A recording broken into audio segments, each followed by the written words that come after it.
Hello नमस्कार दोस्तों। यार अभी कुछ देर पहले ही यूएस डिपार्टमेंट ऑफ स्टेट की तरफ से एक प्रेस कॉन्फ्रेंस का वीडियो रिलीज किया गया एंड इस प्रेस कॉन्फ्रेंस में कुछ ऐसा है, भारत की तरफ से एक बहुत ही छोटी सी डायलॉग है जो कि यूरोप अमेरिका के साथ साथ पूरे वर्ल्ड में काफ़ी तेज़ी से वायरल हो रही है एंड कहीं ना कहीं इस स्पीच की वजह से, इस एक छोटी सी बात की वजह से रसिया भी भारत के फेवर में काफ़ी हद तक और ज़्यादा झुक सकता है। सिंपल से अगर बात करें इस प्रेस कॉन्फ्रेंस में कौन कौन अवेलेबल था, तो यार अमेरिका के सेक्रेटरी ऑफ डिफेंस अवेलेबल थे, जनरल सेक्रेटरी ब्लिंकन अवेलेबल थे एंड भारत की तरफ से डिफेंस मिनिस्टर राजनाथ सिंह के साथ साथ foreign and external affair minister S Jaishankar available थे। सिंपल से ये जो प्रेस कॉन्फ्रेंस की गई थी ये भारत और अमेरिका के बीच 2+2 डायलॉग को लेकर की गई थी एंड बात की जा रही थी कि हाँ किस तरीके से आगे के रिलेशंस चलने वाले हैं एंड किस तरीके से ये जो 2+2 डायलॉग है फ्यूचर में जाके एक बहुत बड़ा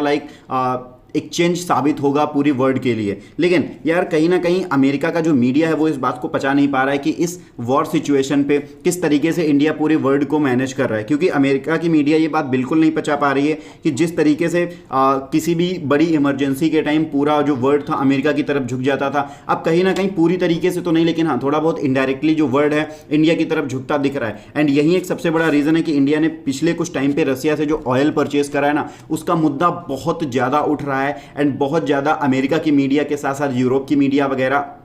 परेशान हो रही कि आखिर इंडिया ऐसा कैसे कर सकता है। इसी को लेके जनरल सेक्रेटरी ब्लिंकन जो थे उन्होंने भी एक स्टेटमेंट दी। उन्होंने ये कहा कि आप रसिया से अचानक एक साथ बहुत ज़्यादा जो एडिशनल ऑयल है वो ना परचेस करें। हाँ अगर आपकी नीड है तो जो आप पुराना ऑयल परचेस करते थे उसको करें एंड कोशिश करें कि धीरे धीरे उसको भी कम करें, क्योंकि अगर आप डिस्काउंट के लालच में आके एक साथ बहुत सारा ऑयल परचेस कर लेंगे तो उससे रसिया के पास एक साथ बहुत सारा पैसा पहुंचेगा एंड कहीं ना कहीं यूक्रेन के लिए वो नुकसानदायक होगा। हालांकि इंडिया ने इसको लेके तो डायरेक्ट कुछ नहीं बोला, लेकिन कुछ देर के बाद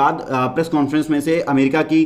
एक पत्रकार के द्वारा एक क्वेश्चन पूछा गया एस जयशंकर से कि किस तरीके से जो रसिया से आप ऑयल परचेज कर रहे हो एंड अमेरिका के साथ भी आ रहे हो। तो आप पहले क्वेश्चन सुनिए कि इन्होंने क्वेश्चन क्या पूछा। Has yet to condemn Russia's invasion. What more can the US do to persuade India to make what some would argue is a symbolic step, but still a critical one? And there are a number of reports suggesting that Moscow and Delhi are trying to work out some sort of currency exchange for future energy purchases. Did you tell Secretary Jaishankar that these could risk violations of not just current sanctions, but also risk violating CAATSA? तो ये question सुन के आपको भी पता चल गया होगा कि अमेरिका जो पत्रकार था उनकी टून क्या थी एंड उनको लग रहा था कि बेसिकली उन्होंने ये क्वेश्चन पूछ के इंडिया को पूरी तरीके से फंसा लिया है एंड कहीं ना कहीं अमेरिका के इस क्वेश्चन का जवाब इंडिया नहीं दे पाएगा एंड अगर फंस गया तो पूरे वर्ल्ड भर में इंडिया की बदनामी होने वाली है। लेकिन यार सामने एस जयशंकर थे, उन्होंने सबसे पहले तो इस बात को मेंशन किया कि मैं अपने काम को अपनी तरीके से करने में पसंद करता हूं और अपने तरीके से ही आपको जवाब दूंगा एंड उसके बाद आप खुद सुनिए कि उन्होंने क्या जवाब दिया। You refer to oil purchases. If you are looking at energy purchases from Russia, I would suggest that your attention should be focused on Europe, which probably we do buy some energy which is necessary for our energy security. But I suspect, looking at the figures, probably our total purchases for the month would be less than what Europe does in an afternoon.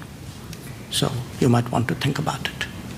अभी एक बात तो clear हो गई है कि India के पास बहुत सारा डेटा, बहुत सारा फैक्ट है एंड जब तक यूरोप पूरी तरीके से अपनी डिपेंडेंसी नहीं हटा लेता तब तक एटलीस्ट यार अमेरिका तो किसी और देश को ऑयल से गैस एंड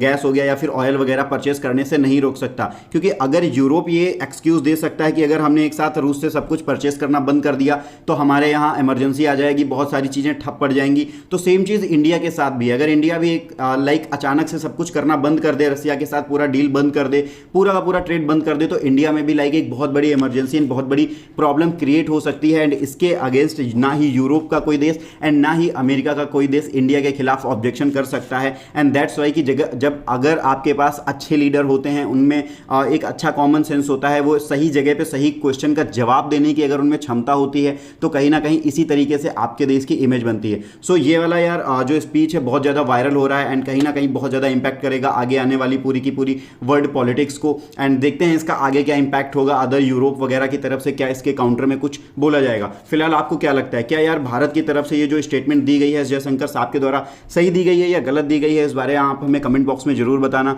साथ ही अगर आपको ये कमेंट पसंद आया तो मुझे कमेंट बॉक्स में जरूर बताना, हमारे वीडियो को लाइक करो, साथ ही चैनल को सब्सक्राइब करो अगर नए आए हो इस तरीके के और बहुत सारे इंटरेस्टिंग वीडियोस पाने के लिए।